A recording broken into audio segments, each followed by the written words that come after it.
Sweet dreams with a bedtime fairy tale. Once upon a time, there was a king with many daughters, all of whom were beautiful. But the youngest was so stunning that even the sun marveled at her beauty every time it shone over her. Near the royal castle was a dark wood with a cool well beneath an old linden tree. On hot days, the princess would sit by the well and play with her golden ball, throwing it into the air and catching it. One day, the ball slipped from her hand, rolling into the well. She cried, feeling hopeless, but suddenly heard a voice saying, "What ails thee, king's daughter?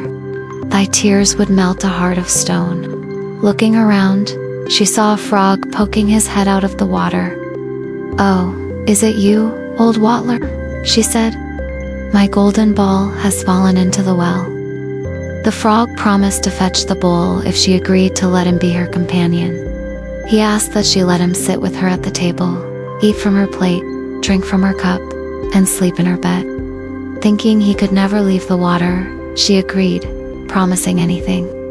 The frog dove into the well and soon returned with the ball, throwing it onto the grass. The princess was overjoyed and ran off with it, forgetting about the frog, who called after her. The next day, as the princess sat with the king in the court, there was a knock at the door.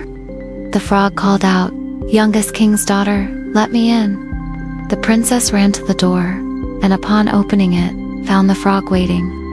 She quickly shut the door, but her father noticed her unease. "What are you afraid of?" he asked. "A giant?" "No," she replied, "but a horrid frog."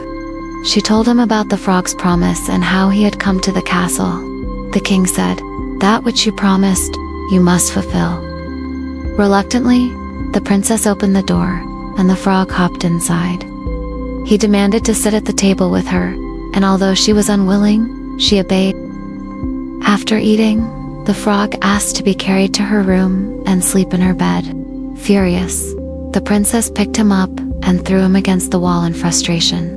But as he fell, the frog transformed into a handsome prince with kind eyes.